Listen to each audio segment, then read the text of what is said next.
Good morning, everybody. Hopefully I'm coming in loud and clear. This is Emmanuel, human behavioral specialist, researcher, writer and consultant. Now I'm just going to give this a couple of minutes for you guys to trickle in so you have the opportunity to just make sure. I believe we've got a 9 a.m. start, but welcome. While I'm on this platform, I'd also like to say happy birthday to Christine.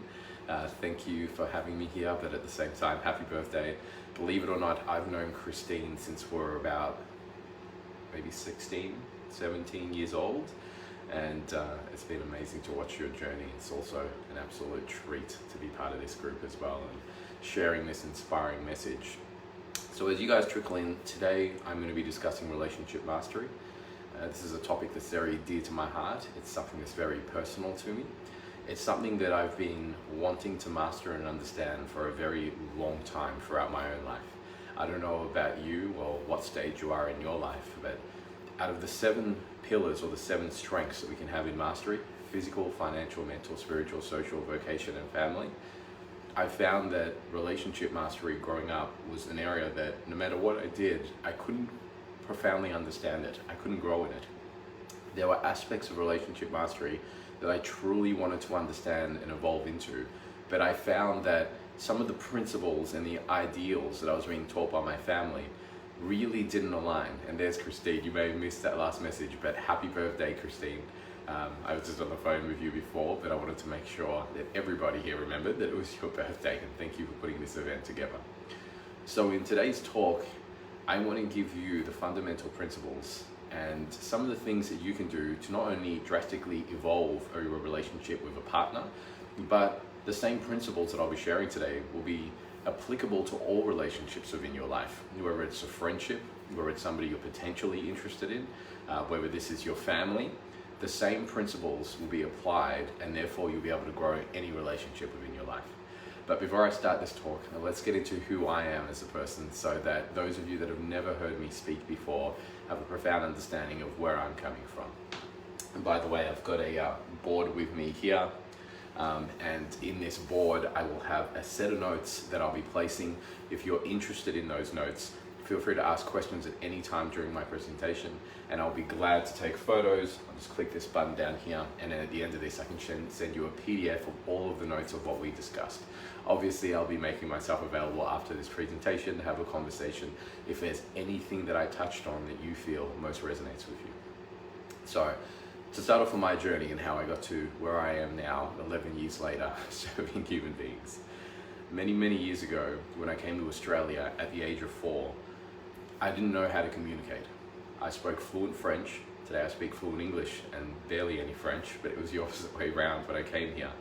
And as I spoke fluent French, I realized that I couldn't communicate, and I wanted to build a social network. I didn't use those words at the time. I just wanted to make friends, would have been the words that I said. But I didn't know how to do that. And because I couldn't speak English, out of the 5 senses that I had, I would use them to understand and try and figure out what was going on around me. So I had to see what was happening visually, and I felt like my senses really tuned into that. And then I would listen. I wouldn't understand what people were saying, but I could hear the tonalities and the way that they said things and how they expressed themselves and what they did with their bodies. And as I went through and studied everybody around me while I started to learn English, I didn't realize, but it was my original learnings into human evolution, development, and human behavior. From a very young age, I was interested in that. And then as I started to go through grade 4, 5, and 6, I didn't have popularity. And I also got picked on because I wasn't physically very strong. I was quite timid and weak, and mentally I was quite scared. So I attracted challenges that pushed me. And those challenges really challenged me to grow and evolve. And by the time I was about 15 or 16, because our greatest voids create that of which we value most, by the time I was 15 or 16, I had ended up doing bodybuilding. By 17, 18, I was doing sports modeling, and I'd really started to master that area. Now we're here to master 7 areas of life: physical, financial, mental, spiritual, social, vocation, and family. And the degree of mastery we have in each determines our level of evolution, a level we transcend within our lives, and the level of power that we have, because they represent great levels of power or great levels of weakness. So as I got into 25 and 26, and I was getting out of my partying phases at nightclubs, which was when I used to hang out with Christine as well, and we'd go out Thursday, Friday, Saturday, and Sunday. And we'd go out Monday if we weren't too tired, but we did that. I started to transition to another section of my life. I started to transition to a different set of values. As my values evolved, I now wanted to master the mind. I found that I was getting more and more popular. I was getting to know more and more people. I had a large social network in Melbourne. I had an amazing body that I'd always wanted my whole life. But this thing called the mind just was not working for me. I just get a message from Christine, oh my God, not sure I could do that anymore. I'm not sure I could do one night out. I don't even drink anymore, Christine. So as I started to really look at the mind, I went on this beautiful journey. And like many of you watching here, I started attending free workshops and free seminars. Tony Robbins, Deepak Chopra, anybody that I could get my hands on, I would go and see them, especially if they were free, because I hadn't mastered the area of finances yet. And as I started to attend all of these workshops, in a synchronistic moment, a friend of mine, Bahia, said to me, I'm going to attend a workshop. There's a gentleman by the name of Dr. John D. Martini, and he's speaking. I'd never heard of Dr. John D. Martini before. I was intrigued. He said, I think you should come to this talk. There'll be some value in that for you, and I can see where your life's heading into. So I went with him, not knowing what was going on. He introduced me to a gentleman by the name of George, who would later on become a very good friend. And as we attended this workshop, straight away, John started speaking, and he was talking about universal laws, psychology, physiology, biology, financial mastery. He was communicating on all 7 areas of life, and I'd never heard a human being who was that intelligent and that smart before. And the minute that I heard that, I realized straight away that this man had something that I could utilize. This man had something that he was communicating about that would help my life. But when he said that he could help you dissolve emotions in any area of your life, and you could do that permanently, I was hooked. I wanted to find out what he had to offer, and he guaranteed that you'd be able to do that. Now, he had a workshop called the Breakthrough Experience. For many of you, you may have heard of Dr. John D. Martini and his Breakthrough Experience. And in the Breakthrough Experience, he communicated about teaching you a method called the D. Martini method. Now, I had 26 years worth of baggage towards my father. And my father and I, a hello could be a punch in the face when I was growing up. So you could imagine there was a lot of pent up emotions. I also had an ex-partner, which leads me into the relationship mastery realm. And that ex-partner, I had come home or to her place one day and found out that she was cheating on me on her mobile. And I had a lot of emotions stored around that, and I never knew how to get rid of that. I'd been holding on to that for 6 years, and I'd been triggered and anchors around certain things in relationships, but never really figured out how to transition forward. So John said at the end of most workshops, as they do, or talks, this is the offer. And it was about $3,000. I didn't have any money in my pocket. And George, who I'd been getting quite arrogant and looking like I had money in front of because I didn't want to show him where I was, said, that's it. He stood up, tapped me on the shoulder and said, Emmanuel, let's go and attend this workshop. And I said, yeah, no problems. So I walked to the back, and the whole time I'm walking there, I'm thinking, dude, you don't have any money. How are you going to pay for this? So when we get to the back, he then started speaking to the people at the desk that were running the workshop or putting it together, and they said, well, the first one's in Perth, would you like to go there? And I was in Melbourne. So George says, yeah, let's do it. Right, Emmanuel? And I just looked at him and said, of course, why not? And my mind's thinking, well, you didn't have the $3,000 to $4,000 to pay for this thing, and now you want to add a couple of thousand to go to Perth as well? Why not, Emmanuel? So you could see that one of my first challenges towards my evolution and my growth in the relationship mastery and in general in life was financial. But I said yes. There was something synchronistic about that moment, and I realized something. When something's truly high enough in our values, it's truly meaningful and inspiring enough to us, we'll move heaven and hell to make it happen. When rent was due, when my car was due, when insurance was due, I always found the money to do it. But this was the first time that I really remember taking something that was highly valuable and meaningful in a completely different area and saying, I'm worthy and I'm going to go out there and achieve that. So I attended the workshop in Perth, not knowing what I was going to get into. I made one commitment, and that was a solid commitment. That I didn't know what this workshop was about, but I'd committed a lot of time, energy, and effort and money. And therefore, I was going to do whatever this gentleman said, other than drinking Kool-Aid, of course. But I was going to do anything he said, and I was going to commit 100%. And if this was going to work, I had to be 100% in what I did, because then that way I could prove whether it worked or it didn't work. By that night, I worked on a relationship with my father, and in 4 hours, I let go of every emotion towards my father. I can't think about that moment without tearing up, because prior to that, I was ready to tell my dad that I didn't want to speak to him again, and today he's one of my best friends, because I attended that workshop.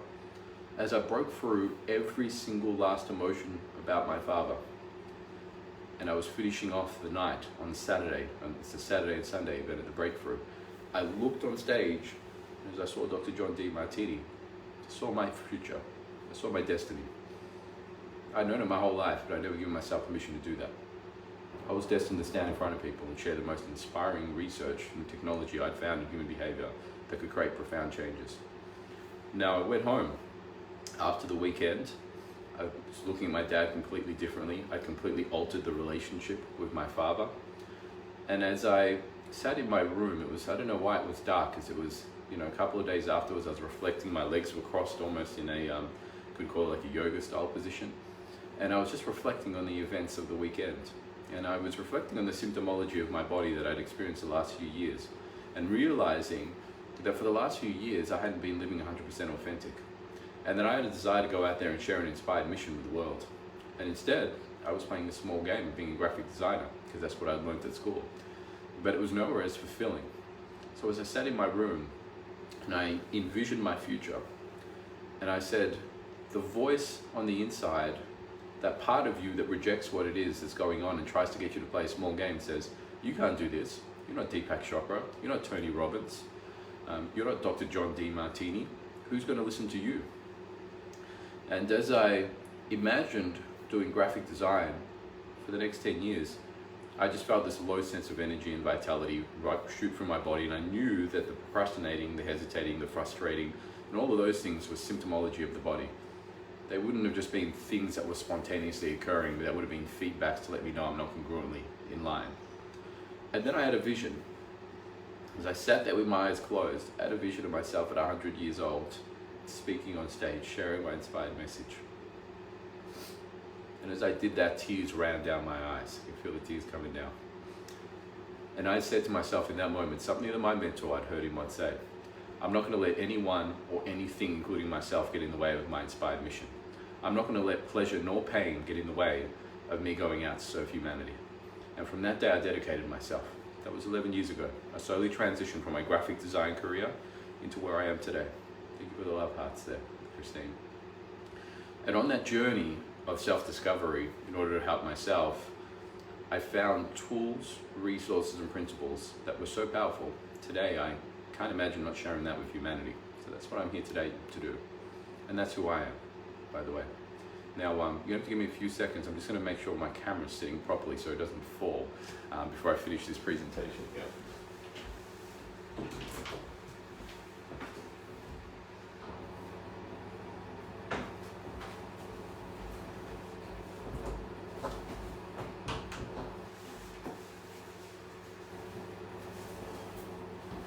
Okay, the camera should be locked on now.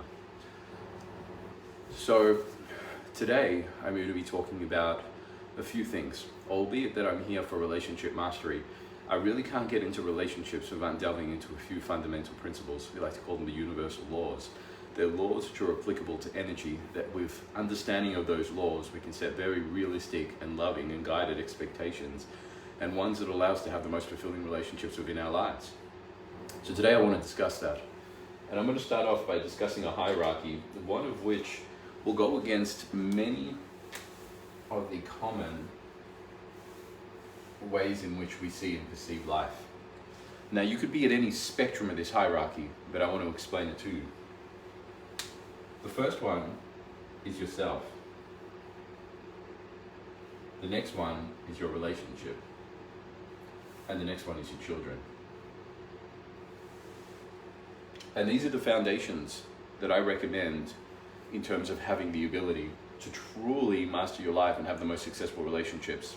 You see, society would love to see you have your children first, relationship second, and you third. But there's a problem with that. That dynamic increases the probability of you minimizing your self-worth, sacrificing yourself to others, and then increasing the probability of you then having resentment towards others as a way of giving feedback. to get back into yourself. So I've rewritten this. Working with thousands of clients over the last 11 years, I've now changed the fundamental dimensions as to how you can increase the relationship, love, gratitude, and appreciation you have. You're first as a foundation, your relationship second, and your kids third. Now, you may only be single and looking to master your relationship realm, so you're here. You may be in a relationship and potentially looking for children in the future. It doesn't matter where you are. I'm going to explain why this is the wisest way for you to actually invest into yourself and into your relationships. Whenever you have things that are occurring within your life that you exaggerate, either the positive or the negative, so you're highly infatuated or resentful towards aspects of your life, whether now or within the past, they occupy time and space. And anything that occupies the greatest time and space is what we call emotional baggage.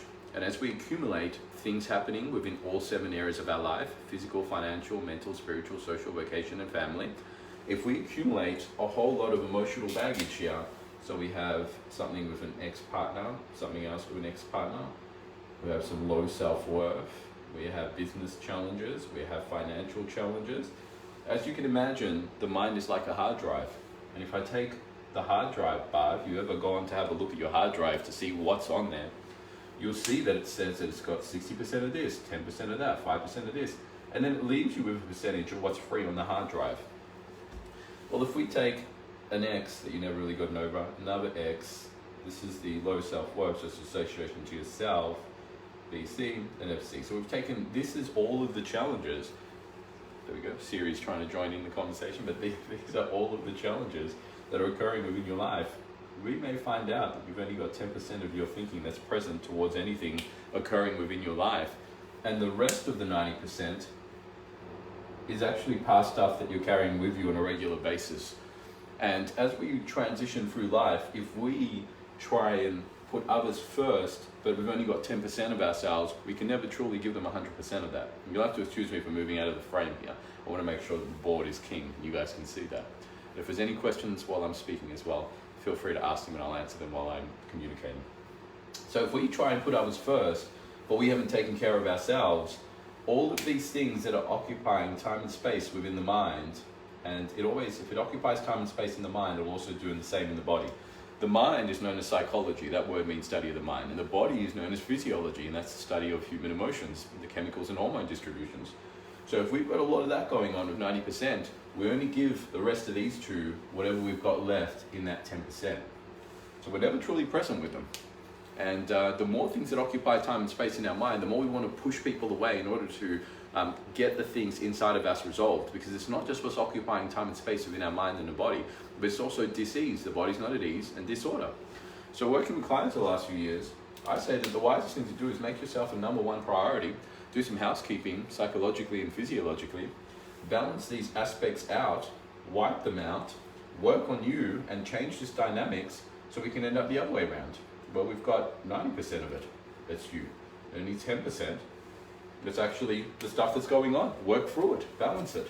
And as they start to do that, and as they start to place themselves as a #1 priority, their level of presence goes up for their relationship, their level of commitment to those things goes up. Instead of offering 10%, they can offer a much larger percentage of themselves to that because they've taken care of themselves. Now, I know within my own life, whenever there's major things occurring within the business and other areas, and I'm not taking the time to bring balance to those areas, if I speak to my fiance Renee and I say, "Hey babe, how are things?" and she goes, "Oh, they're okay," I won't pick up on that. I won't pick up on the subtle tone. I won't pick up on her physiology and the fact that she's not actually okay because I'm too busy with the 90% of other stuff that's going on in my head. But the minute that I work on myself and get myself 100% present and she says that, I'll say something like, "Hold on a second, you're lying. What's up? Why aren't you telling me?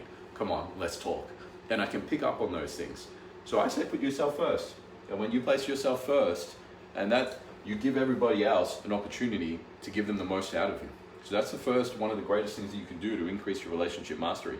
It's also wise when coming into a relationship to make sure that you dissolve all of the past baggage and associations that you had.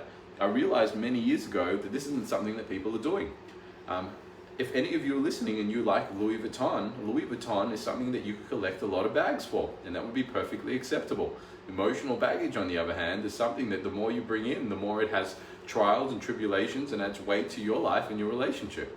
So many years ago, I discovered the tools. I teach my clients today how to dissolve every X that they have emotionally, so there's no longer any emotions or triggers in association with that. And as you clean your household, you increase your self-worth, you alter and change not only the relationship dynamic, but what you attract, who you attract, and how. Christine's written LV baggage over emotional baggage. It's definitely the form of baggage I would rather collect. It has more of a financial accumulation over time. Emotional baggage goes the other way, plummets, like a stock that isn't doing well. So as you work on yourself, you increase the dynamic of the type of relationship that you attract within your life. You stop settling and you start to look.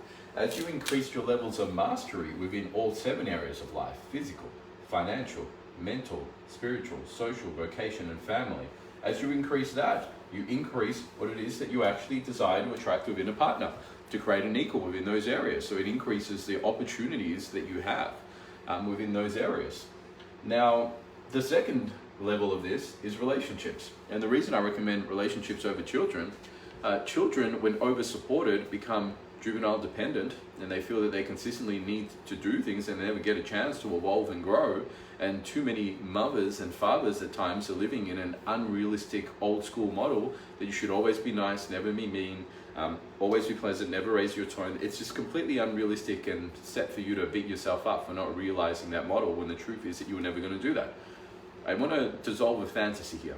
There is no such, I have no intention of being a good person in my life. People call you a good person when you fulfill their values. And people call you a negative or bad person when you challenge their values. I'm going to get into values later, but since every human being on planet Earth has a unique and different set of values, and those values are actually designed in pairs of opposites, you're always going to be pleasing half of the people in your life and pissing off half the people in your life. And there is nothing you can do to change that dynamic, because it has to do with values and how you perceive all 7 areas of life. So if you're going to piss people off and please people equally, no matter what you do, you may as well be authentic in the process, instead of subordinating to others and trying to please everybody and then sacrifice yourself in the process. Not worth it. When we sacrifice ourselves, we attract massive challenges in order to get us to increase our self-worth and stand up. And when I go into relationship dynamics in the future, later on today, not too far into the future, I'll be explaining what it is that we attract and why also. But from mastering ourselves, we then want to make sure that we work on the relationship, and these are the foundations, if you will, for the child. Because too many people will not work on their relationship and put all of their emphasis into their child, and at the end of it all, when the child leaves the household, they've got a divorce because they don't remember who the hell they were dating. They spent too much time investing into the child, but they're not into the... Whereas if you work on strong foundations and give the child a little bit of freedom to go out and discover the world, because our maximum growth occurs at the level of support and challenge. That's why, well, I was saying before, if you over-support a child, it becomes absolutely dependent on you and it decreases its learning capability.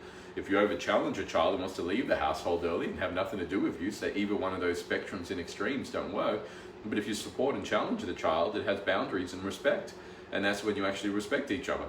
So you need a little bit of space from that, but you also need to have that same dynamic within your relationship. So this is the foundational structure that I've been running, and for every single one of my clients that have applied this structure, they've kept their self-worth, they've had enough time for themselves and the relationship, but made both of those important without dipping too much into one area, enough time for themselves and who they are authentically outside of their children, and made sure they kept an eye on that. And in doing that, they found that they've been able to keep their self-worth and actually appreciate these two. Here's a great example of that. If you're in a relationship and your partner and you live together, you see each other every day, you work in the same business every day, you kind of just end up being like furniture. It's not as new as when you first started dating, and when you first started dating there was that original high of being with each other. You just ends up being like a couch or something. You see each other, hey babe, how you doing? And you get into the regular flow of things. But if your partner goes to Italy for a month, when they come back, all of a sudden there's this increased interest because of time away is actually increased the desire to have a ravaging sex life together, connection, to hear what they say. It adds a little spark to it. And it was interesting, the time away was actually the thing that increased that desire and the liking for time together. A lot of people forget that. It's wise to make sure that in your week you place enough time away from your partner for things that you have, that you value, that they don't, that are separate but authentic to you. And much like that, also time with your partner to create goals that you're both inspired to achieve and create together, instead of just sacrificing yourself. Otherwise, the relationship won't have longevity. When I first met my fiance, one of the things I said to her is, whatever you've always wanted to do with your life, continue to do that, because I'm going to do that as well. This is a marathon, not a sprint. The wisest thing we can do is make sure that we honor who we are as individuals and not sacrifice that. Otherwise, we want to leave the relationship in a volatile way to get ourselves back. You'll see that on Facebook a lot. I'm claiming my power back, and then they'll see a lot of going out and getting drunk and all of that. And all that really meant was that the person generally in their relationship minimized themselves, sacrificed themselves, and didn't have a balance, and that's why they experienced that. And I also said to my fiance, there are going to be things and people in your life, male or female, that represent areas of your life that you're most inspired to be part of and communicate on, like fashion. I have no interest in talking for hours and hours in fashion.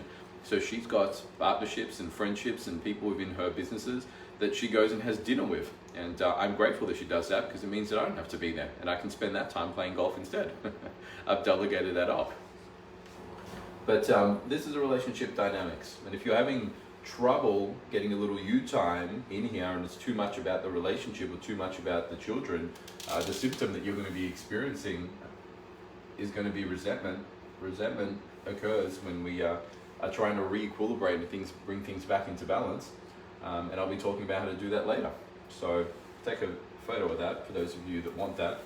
That is the first element, which is the hierarchy of importance in terms of your life, and it's you first. Now the second, so obviously since you were the first, I want to talk about self-mastery. And what does that really mean? I'm going to do this by talking about two things. The first is going to be human values. And the second one is going to be about emotional mastery.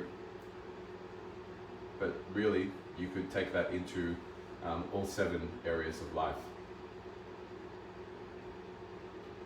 I'm going to write shorthand in a lot of these because it just makes it faster. The first one I want to talk about is human values. Every human being on planet Earth lives their life by a unique set of values.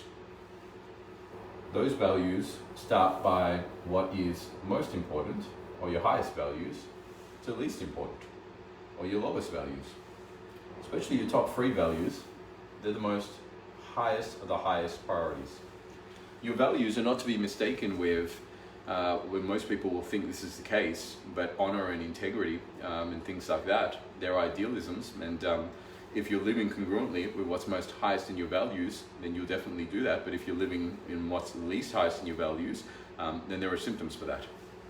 In your highest values, this is where you're most organized, disciplined, reliable, and focused. When I was in grade 3 to year 11, basketball was highest in my values. And that was the area that I was most organized, disciplined, reliable, and focused. Nobody had to tell me to go there. Nobody had told me I had to do that. I would just spontaneously go out there and do that. But mathematics, or anything lowest to my values, was where I was disorganized, unreliable, unfocused. Over here, time and space, they shrink. If you've ever done something that you love, 5 hours can feel like 5 minutes. Over here, time and space expands. If you've ever done things that you dislike and despise, if I tried to do cake decorating for a whole day, time and space would feel like 2 hours, or 2 seconds would feel like a bloody week. That's what it'd feel like. Now, some of you may be thinking, how do I determine my values? Because over here, we're maximizing human potential. I've been working 12 hours a day for 11 years now, Monday to Friday. I used to do Monday to Sunday, but Monday to Friday and half a day on Saturday. And the reason I'm able to do this is because I'm a kid in a candy store doing what I love, learning about human evolution, development, and growth. Our greatest values come from our greatest voids, the areas that we perceive to be most missing. As you can see, when I was growing up at the start of this presentation, I was talking about the fact that I didn't know how to communicate, I didn't know how to speak English, I only spoke French. So understanding human behavior became something that would be a puzzle piece that would allow me to get the things that I wanted. So I obsessed with that. And today I still obsess with that. So if you're interested in finding out what are your highest values, where are the areas that you could have the greatest levels of inspiration and dedication effortlessly and stack the odds in your favor, just go to Dr. Demartini. DEMARTINI.com/values.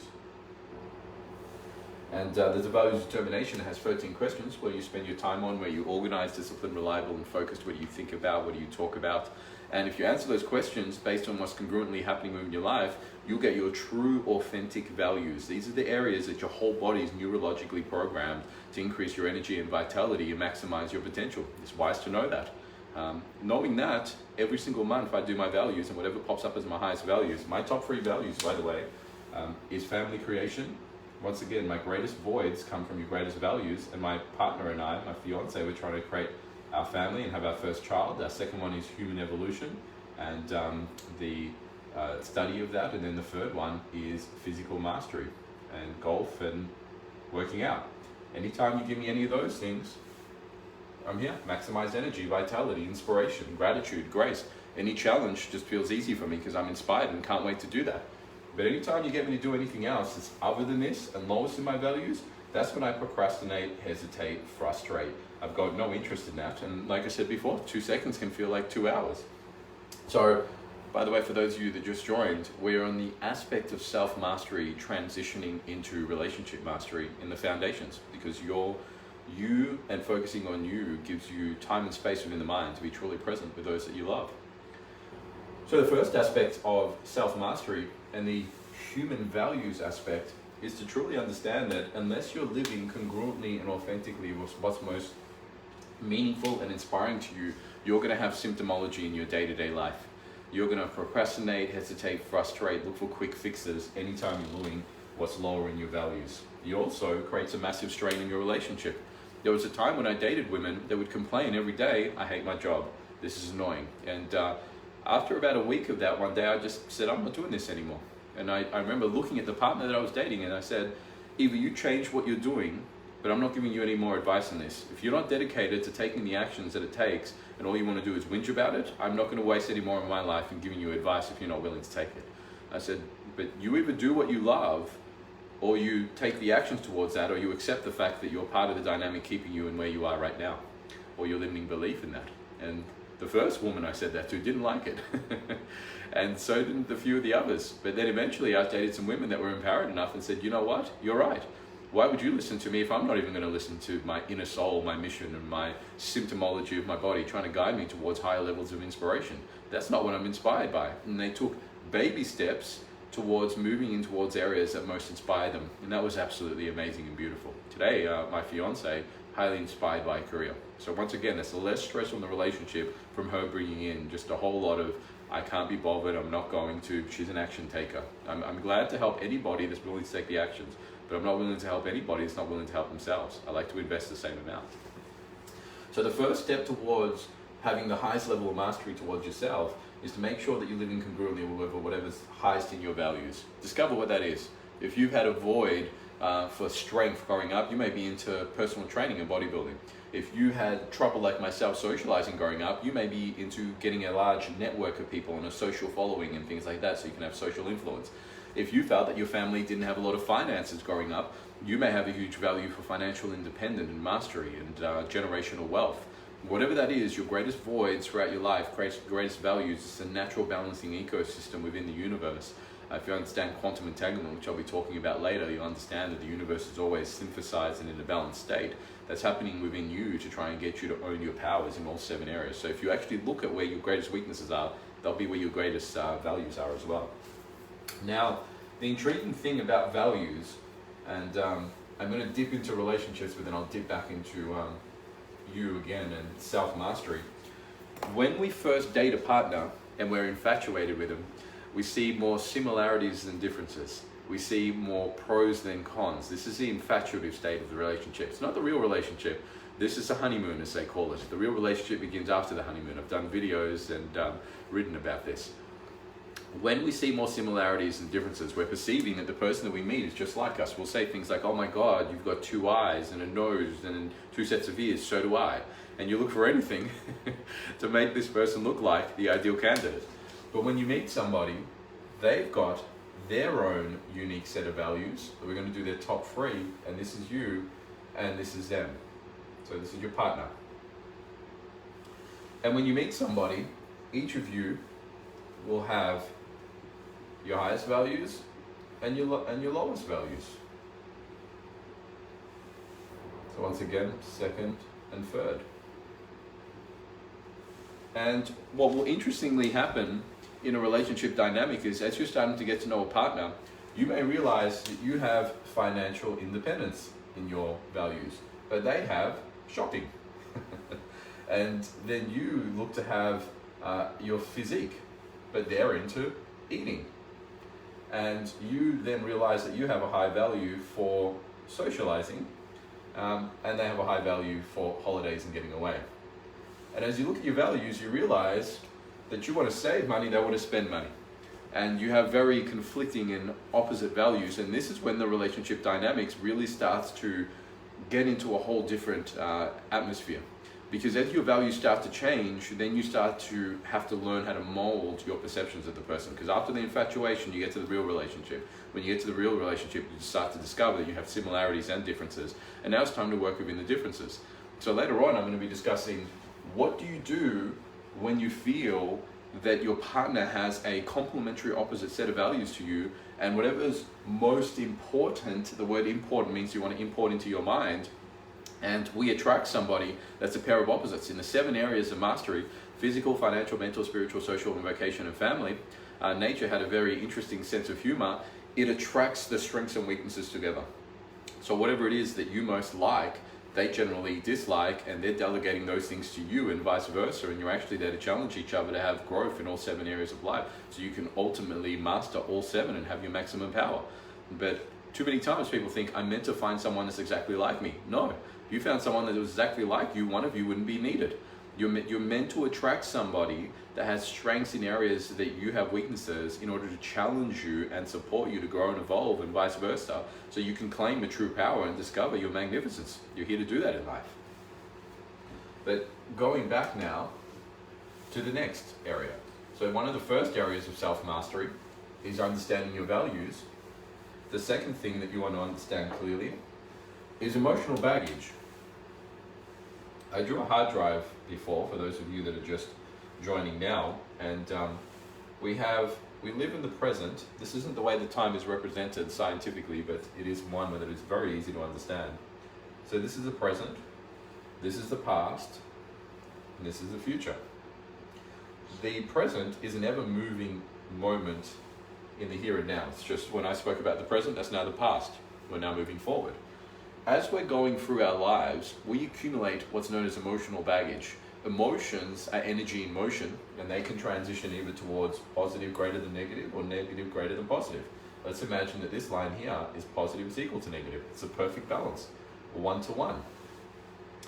As we're going through life, things occur outside of us, and we have the most amazing storage system. It's greater than any computer that you could possibly ever imagine.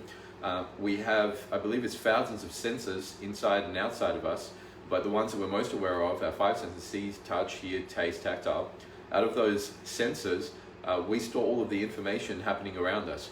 So if you were younger and your dad struck you, he physically hit you or punished you for something, and you were very traumatized in that moment, meaning you perceived more drawbacks than benefits to an extreme in your ratios, and that happened when you were 5 years old, and your dad was wearing something, the visual, he said something in a certain way, the tone, and it was in a certain environment, a certain looking room or style, you accumulate and you put all that information in, and you store that. So just imagine this is a negative perceptions, this is the positive, and only on the line represents a balance, so I'll get rid of that.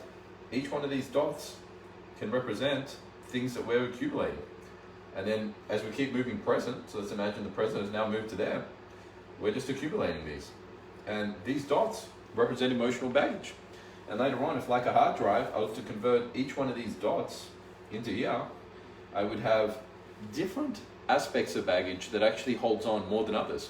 So you may have certain things that's like 40%, which is, I know I had this, my father in association to him, emotions I'd never gotten rid of. And then we just keep adding stuff and adding and adding until eventually we've only got maybe 5% of ourselves that's truly able to be present and focused.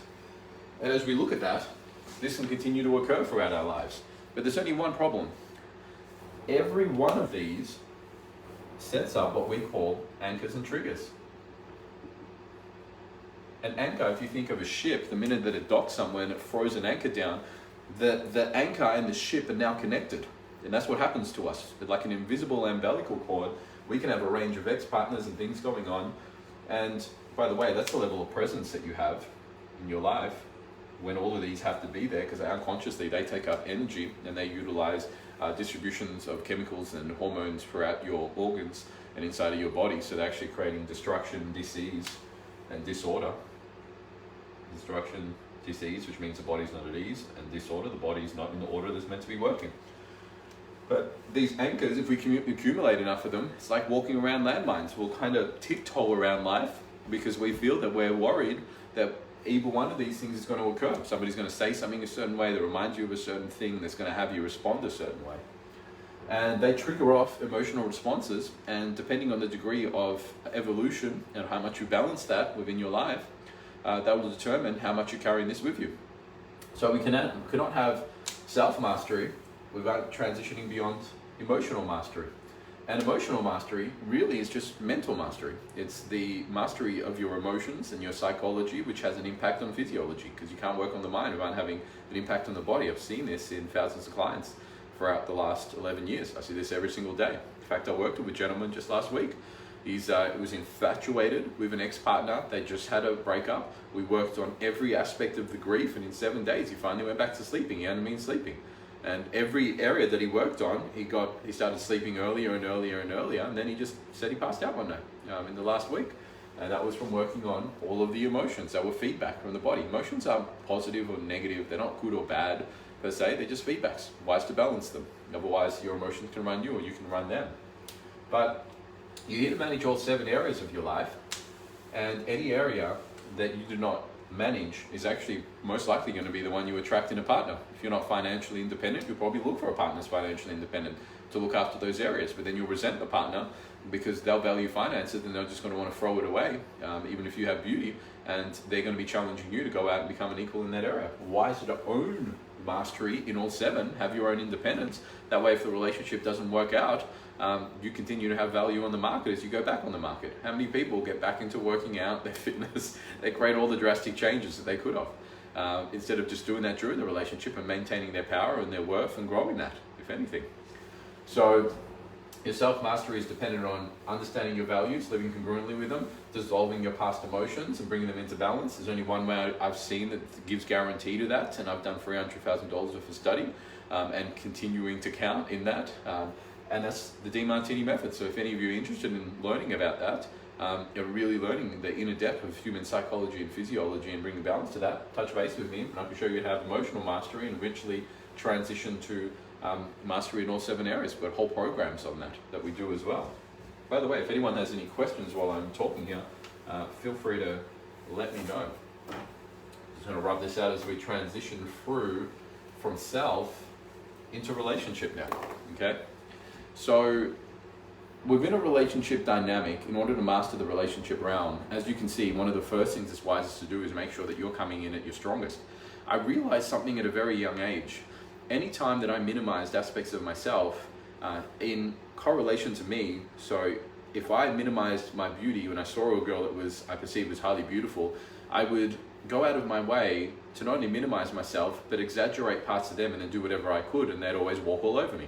So in any area that you minimize yourself, you increase the probability of attracting people that walk all over you in that area. That's how it works. It's a predator and prey style environment. And the whole universe works on that. So then, as I said, I need to own those areas of my life. And as I increase my level of mastery, I started to play in the same field. There's a process that I do with my clients. It's called owning the traits of the greats. And every now and then, gentlemen will be going on a date, or I did this with a lady that she used to subordinate to men that she found extreme beauty in. And what she was doing was, this is a wave of energy, by the way. You're going to see this diagram potentially a few times. This is where negative is greater than positive. This is where positive is greater than negative, and this is where they're balanced to each other. And this was her perceptions of herself. She had minimized beauty in herself and financial wealth and independence. So therefore, what she had minimized in herself, she'd exaggerated the worth in that. And anytime she found a guy that had financial independence, what she perceived to be great beauty and independence, she would, because she couldn't see it in herself, but the truth of the matter is that the whole universe is a reflection of you. You can't see it in others unless you have it in yourself equally. She was a very beautiful girl too. I'd known her since I joined the gym over maybe 15 years ago for the first time, and all the guys always used to check her out when they came to the counter, but she'd just never seen that in herself. But until we got her to own what she saw in him, she'd minimize herself when she met a guy because she thinks this is a great catch and I'm scared that I may lose this and I'll never find this again. And in not balancing her own stuff, it was creating volatility in the relationship. And eventually, she'd rip them off the pedestal and throw them into the pit. And the truth of the matter is that the beauty that she perceived in herself had both benefits and drawbacks. It was balanced. And it was wisest for her to balance that in herself, wisest for her to balance that in them, and dissolve the fantasy and realize that they both had it and just treat them as equals. And when you do that, over here, you'll support and challenge. Partners are very much like children. If you give them too much power, they'll walk all over you. If you don't give them enough power, they'll kind of have a different perspective on you, and they'll get overly dependent on you. And you'll try and build them up, and you may build them up to where they need to be in the future, but they could walk away from you. And the wisest thing to have is an equal exchange. If somebody realizes that they love and respect you and appreciate you at the same time. So, within a relationship dynamic, one of the wisest things to do is to understand where are your strengths, where are your weaknesses, where are your partner's strengths, where are their weaknesses. Understand that you're going to challenge them in certain areas. So if we have a look at the 7 areas of life, for example, and we have physical, financial, mental, spiritual, social, vocation, and family. And this is where you have strengths. You quite often find that they may have strengths here, and it ends up working like a yin-yang. So it's a perfect pair of opposites.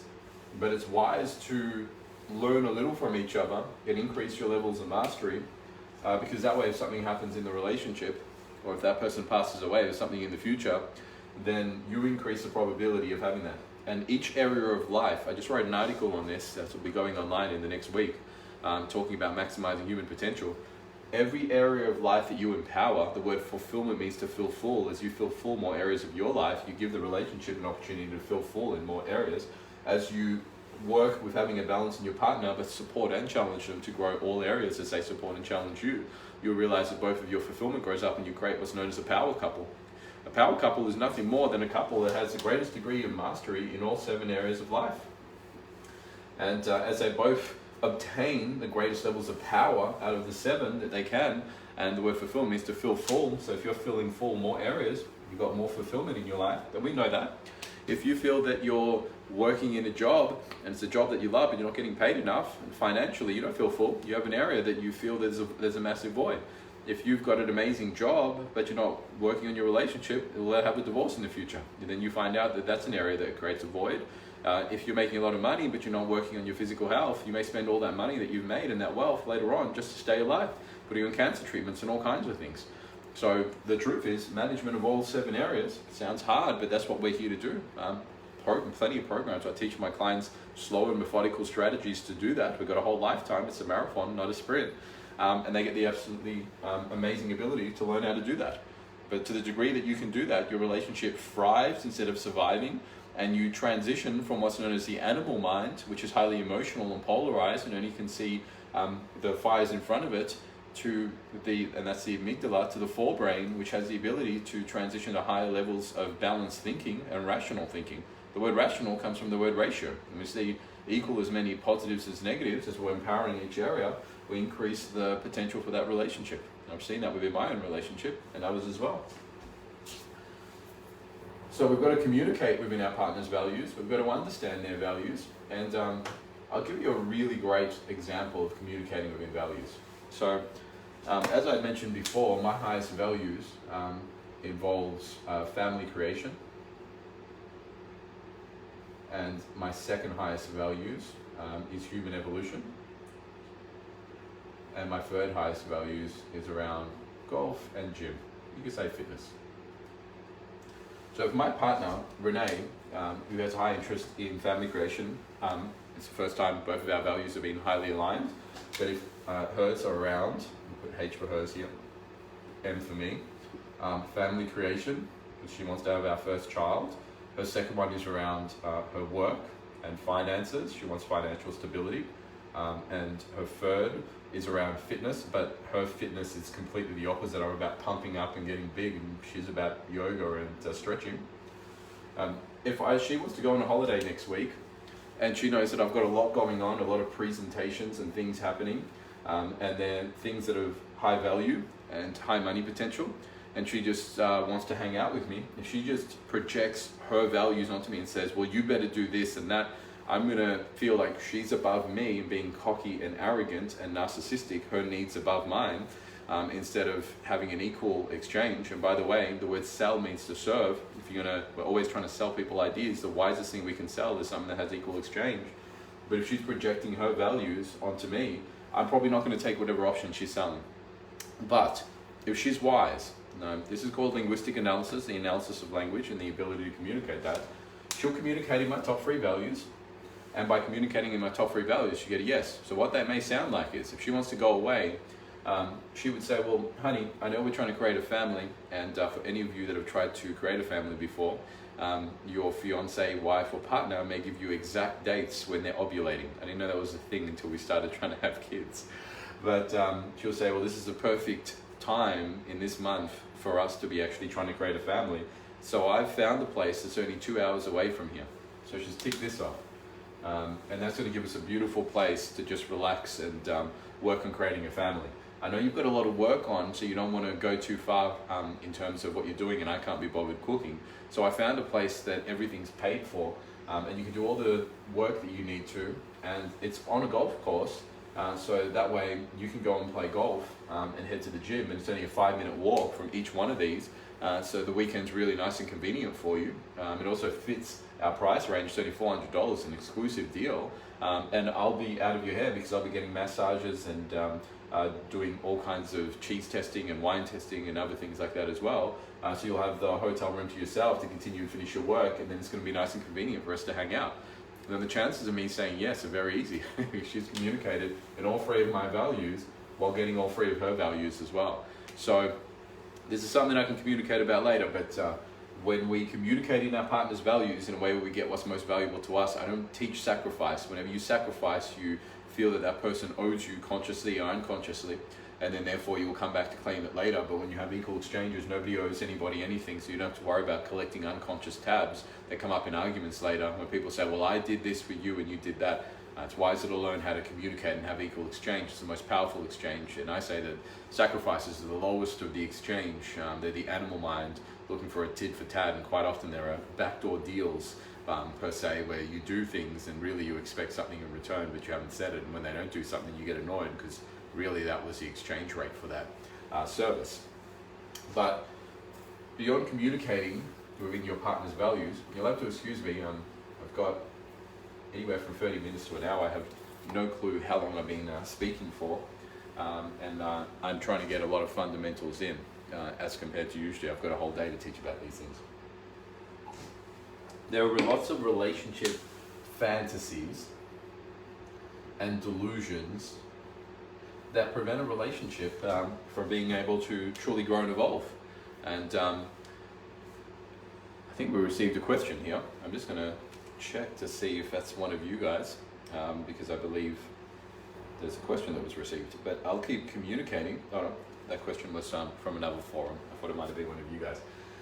There are certain fantasies and delusions that prevent us from being able to have a truly fulfilling and loving relationship life. And by understanding these and transitioning through these, you can increase your level of relationship mastery. Number 1 is happily ever after. There's no such thing as that. Happiness is when we perceive there's much more pleasure than pain, much more positive than negative, and that never occurs at any point in our life. We actually have love ever after. Love is the true embracing of both sides. If you meet somebody and they only tell you that they want to see only the positives of you, You've been on for about 52 minutes, feel free to flow. Oh, cool, 52. Feels like about 20 minutes. I think this is why my dad said, you talk too much, you should get paid to do it, and I became a speaker. Every single time I see somebody looking for a happiness, it's some perception in the future they're going to reach a particular place where it's going to be more pleasure than pain, benefit than drawback, service and disservice, and their life is going to have more fulfillment. But the truth is, it's not the case. All they've got is a transformation, and I can prove this. In a relationship, before you meet a partner, when you're single, you have pleasures and pains. Ask anybody that's married. They go back to when they were single and think, I used to be able to just go out and do what I want and tan on the beaches of Sydney, that's where I live. Hang out with my girlfriends, have cocktails, there was no children, I didn't have nappies to do, I wasn't tired, my boobs didn't feel like they were going south, I wasn't getting older. I've heard everything that you can imagine within my consultations. Then, when they transition from dating, which has its challenges, because they may date a lot of beautiful men, but then they also may realize a lot of those men aren't looking for stability. So the benefit is a lot of different beautiful men, different experiences, taken out to dinner regularly. Drawback, finding out that it doesn't have the stability, and constantly finding out and going, there's a lot of psychos out there. I'll just stick to one. So eventually they find that one guy, which I joke and say that that's the psycho that you're willing to deal with. And the minute that they find that guy, they go, okay, cool. Now I get the benefit of just one guy. I don't have to worry about the 100 others, but you get the drawback of his family and the expectations as the relationship grows, and things that you could do before that now you may not do because you've got a partner, and there's a range of things that are going on. So that has its pleasure and pain. And then a guy asks you out, and you say, oh my God, or a girl asks you out. You go, this is, okay, beautiful. We have more stability, but then you start to go deeper into the family dynamics. Now every weekend they've got family things, and that costs you money, and it costs, maybe $50,000 a year worth of presents and commitments and things, and you just feel like you go from work to their thing, and there's always something to do. So you get benefits and drawbacks. Then there's the engagement. I'm engaged at the moment. I can guarantee there are so many things to do for the wedding that there's, once again, pleasure and pain, benefits and drawbacks. Then people get married. And whenever I'm in a seminar, I say to the people that are married, that's all pleasureful and happily ever after, isn't it? And they all start laughing, because they realize the minute they got married, they put commitments on houses and properties and children and families and expectations and all the other stuff that comes with it, while trying to figure out their relationship too and the commitment. And then I go, it's okay for those of you that have had children, finally you get the peace that you've been after and the happiness. And they just laugh in an audience. And they go, you've obviously never had children before. It's absolute mayhem. But you get the pleasure of this beautiful thing you created, you get to commit to for life and help it grow. And then you get the challenge of the children, how crazy they are. So in every aspect of our life, there's pleasure and pain, benefits and drawbacks, and I can take that through all 7 areas of life. That's just relationship, but I'm taking people through that in growing businesses and things like that as well, and the pleasure and pain. So if we create a fantasy that at some point we're going to meet somebody and keep comparing our partners that we're meeting or our partners to this point of this fantasy that's never going to come true, then the reality is that we set ourselves up for failure. And the wisest thing we could do is learn how to appreciate the here and now and see both sides of it and be grateful for where we are. And then when we get into a relationship or whatever stage we are, learn how to utilize those stages for the pain and the pleasures. Take all the pain, see the benefits of them, transition through. Take all the pleasures, see the pains of them. So you're humble. You're not comparing your life to that and living in the past or living in the potential of the future, but you're living in the presence of here and now. I've done that with many women as well. Many women who hadn't had children at an older age and were comparing themselves to other women and beating themselves up instead of being grateful for the relationship dynamic that they had. So that's one of the first one. The second one is that you're there to attract somebody, and that person is going to be just like you. And that's not going to happen. You're going to have similarities and differences. And it's wise to appreciate both, because wherever they have strengths and you have weaknesses in the 7 areas of life, you're attracting somebody to help you optimize and maximize your potential. You're also attracting partners based on your level of strength within certain areas. If you minimize yourself, you're going to attract somebody that's going to beat you up and push you down within the areas that you think that you're extremely weak and challenge you to take ownership. I've seen that in so many relationships, male and female. Why is it own your power? That's really about owning your power within that dynamics as well.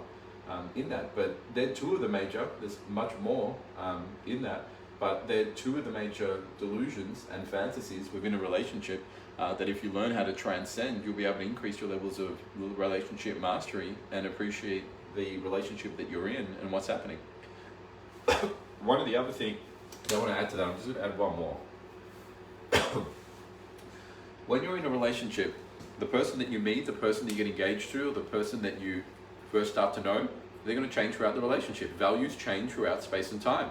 If you do not change with the person or learn how to change while their values or yours are changing, you're going to expect or have this unrealistic delusion. I've seen Renee in our 6 years change at least 3 times. And the way in which you change is by taking their new set of values and who they've become and linking all the benefits to you and how it's serving you. So here's a great example of that. I remember Renee was having, that's my fiance for those of you that have never heard her name before, she was having a challenge within her family, and one of her sisters was going through an extreme challenge. And usually at night time we'd have about a couple of hours to spend with each other, and that's our relationship mastery time. That got taken away for a few months. So I got a sheet of paper, and on that sheet of paper I took Renee's spending time with her family and away from us, and I listed 100 benefits to me in all 7 areas of life of her doing that. And then I got another sheet of paper, and I wrote down Renee spending time with me and away from her family, and I wrote 100 drawbacks to me if she was to do that. And by the time I was done, I looked in all 7 areas. I became truly present. I became grateful for where she was. There was nothing I wanted to change. And because of that, I gave her the flexibility and the ability to spend time with her family and to be able to work through that. And at the same time, all the benefits showed me that I had more time for golf, more time for myself, more time for my business. I could do all those little treatments and things that I was most inspired by, time to communicate, all the things I'd sacrifice when we spent time together. So I just worked on really growing those areas of my life for 2 months. And then when the situation with her family was resolved, she came back and said, thank you. She goes, I just want to say thank you, because while all that was going on, if I was with anybody else, they would have beaten me up and made me feel bad about it and imposed their will on me, and you should have spent time with me or blah, blah, blah. But instead, she said that you were grateful, present, there if I wanted to communicate, but just did your own thing and worked on yourself. And now that I'm back, I can see that you've grown, you've evolved, you've sharpened in those areas, and I'm much more inspired and feel more connected to you. So my ability to mold with what's going on and my ability to increase my self-worth regardless of what's happening around me. I got taught something a while ago by my mentor. It's never what happens to you, but your perception of what happens to you that dictates and determines your destiny. And it's not the, it's the quality, it's the quality of the questions. The question is a quest for an ion, which is an imbalanced particle, or a quest for information, but it's the quality of the questions that you ask yourself that determine the quality of your life. These were quality questions. Questions that got me to see what was, and you'll see this on the board, I never take these off when I'm consulting with clients because they usually consult in this space here when I'm virtual. There's a divine hidden order. I saw the divine hidden order, the areas I could work on. There's a reason, a meaning, and purpose. I could see that and find and extract reason, meaning, and purpose that would inspire me in that area. When Renee came back and that situation just went back to normal with me, it was fine. I could adapt for both. Why? Is for you to be able to adapt. Change is one of the most constant changes that you'll experience, and it's there 24 hours a day. If you're only resilient towards the life that you're in and you're unable to adapt, you're very likely to minimize the probability of you mastering a relationship, because you'll always be projecting onto your partner what it is you think should be going on and starting to learn how to love the changes within the dynamics of the relationship. And if you're with somebody, the longer you're with them, the more changes you're going to go through within yourself and them as well. All right. So to finish up on relationship dynamic, some of you may be thinking, how do I have a high level of fulfillment? Once again, the word means feeling full. And what are the strategies? I love to use the word strategies. A lot of people don't want to use that in relationships. They want to make relationships something that is lovey-dovey or kind of really airy-fairy, because it allows them to kind of just project their own values into what they want it to be. But I don't like to see it that way. In a business, I don't take chances. I study the greatest principles. I get to understand human behavior and then the different types of businesses. And I want to study those inside out so I know as many things as possible, so I can set realistic expectations that allow me to increase the probability of fulfillment, love, gratitude, growth, and mastery of that area. Relationships are no different. So if you want a strategy beyond one that I'll be explaining how you can connect to me after this, as to how you can really grow your relationship, here's a couple of key insights that I can leave you with. Number one, work on yourself.